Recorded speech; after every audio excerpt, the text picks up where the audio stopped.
I think one of the things that the government fails to realize is the human toll involved in these deaths in custody. The human toll.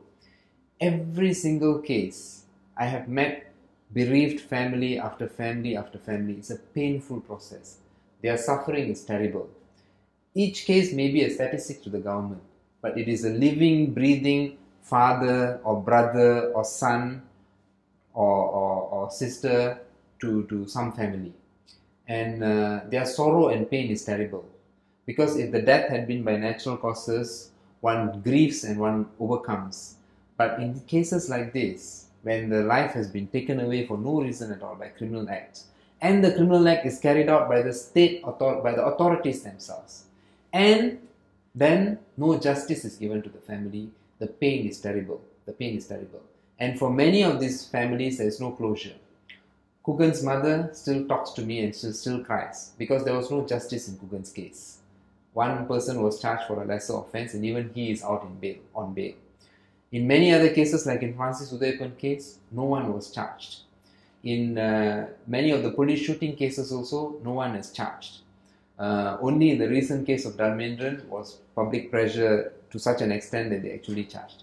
And I want to say this, right after the police officers were charged in Dharmendran's case, although the family was in sorrow, there was palpable relief among the family members that they were getting some sort of justice, that their loved one had not died like some animal by the street, and that there was some sort of justice being given. There was relief.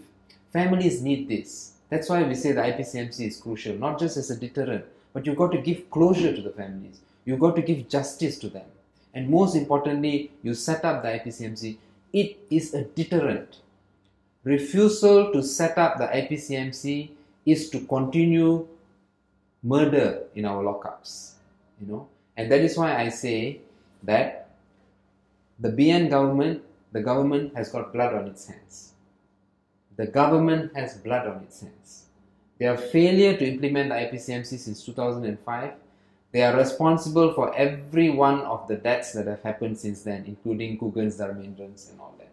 If they had set up the IPCMC, I believe Kugan would not have died. I believe Dharmendran would not have died. I believe many of the police shooting victims like Aminul Rashid Hamza and others, Dinesh and others would not, the Glenmarie boys would not have died.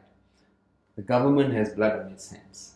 Now they must undo it and they must set up the IPCMC and stop being stubborn and indifferent to the public safety.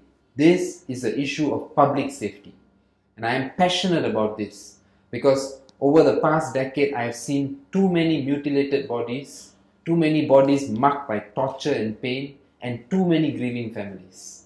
This has to stop. Sugumar has finally been laid to rest after being in the mortuary for more than 4 months. A request for the post-mortem has failed. Right now we are right in front of Sugumar's grave, but unfortunately we are not allowed to get close as this is the request from the family members.